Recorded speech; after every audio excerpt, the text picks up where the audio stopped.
why it seems like believers in God are always trying to like tell other people about it. It's like, why not just keep it to yourself, right? This analogy that I'm going to use today is one that my dad told myself and my family a long time ago, and it always stuck with me. Okay, so we're going to call it Michael McClain's snake in the yard analogy. Okay? So say we're best friends. You come over to my house and we chilling, right? We watching movies. We listening to music. And I got like art stuff spread out, so we drawing and painting and stuff. And then I remember, oh shoot, I forgot to take my dog out. Just stay here. Let me take him in the backyard. I'll be right back. You're like, okay, cool. I leave you in the room painting. I take my dog downstairs and I unlock the door. I'm like, come on, Cujo. And right when I'm walking out, what do I see? I see a snake in the yard. So I grab my dog, rush back inside, close, lock the door. And then I go back upstairs to my room where I left you. I see that you've gotten up and you're about to leave the room. And I'm like, wait, where are you going? And you're like, oh, I wanted to go to the backyard too, get some fresh air from these paint fumes. And I said, okay. I'll see you when you get back. So you go downstairs, you open the door, you head out there to get some fresh air, and oh, a snake bites you. So you throw it off of you, and you run back in the house, and you close the door, and you lock it, you run back upstairs to my room, and you starting to limp at this point. Your leg is hurting. And you're like, China, I just got bit. There's a snake in the yard. And I say, oh yeah, I know. I saw it when I was going to take my dog out. What would your next statement be? China, why didn't you tell me? You saw me heading in that direction. I told you I was going in the backyard. Why didn't you tell me there was a snake back there? And I said, I don't know. I wasn't trying to force what I knew on you. So I just thought that you should learn for yourself, as we all should, you know, because I love you. So I was trying to give you that freedom. Does that make any sense? You wouldn't think that I actually loved you if I knew there was a snake in the yard. You told me, oh, I'm about to go to the backyard. And I just let you wander on back there without warning you of the danger. Now, if you told me, oh, I'm going to the backyard to get some air. And I said, oh, no, don't go back there. I just saw a snake back there. Would giving you that information be forcing something down your throat? Forcing my beliefs on you? No, it's showing you that I love you and I care about what happens to you. I do videos talking about God to warn you about the snake in the yard. That's the point. I was headed in the backyard. By the grace of God, I got away from the snake before it bit me.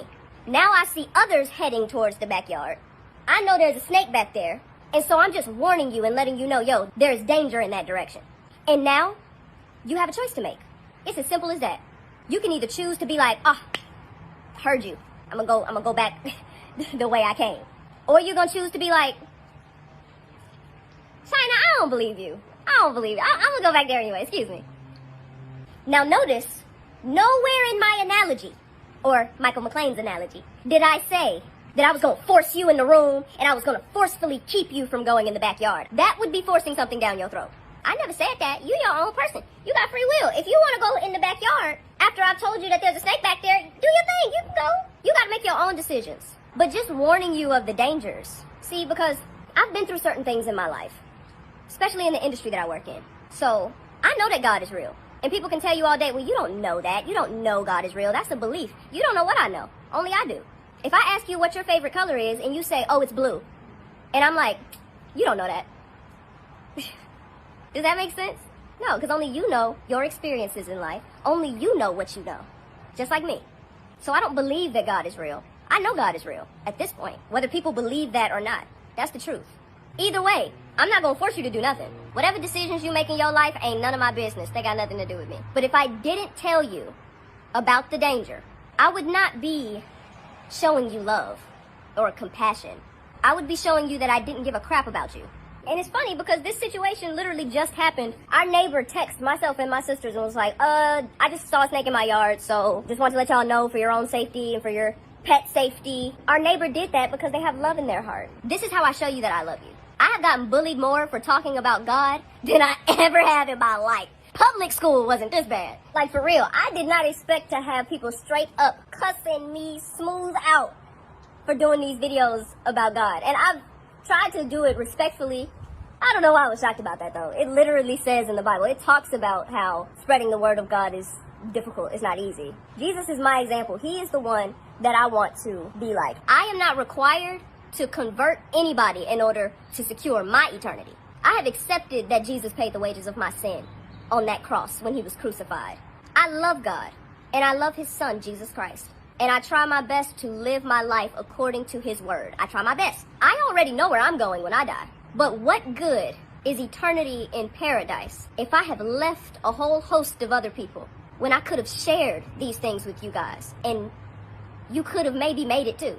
What good is that? What really did I change? The afterlife is the most important part. We don't know how long we're gonna get down here on this earth. I could die tomorrow. If I warn you of the danger that I know is waiting down there, and you still choose to go in that direction, I'm not mad at you. I don't hate you. It don't even affect me.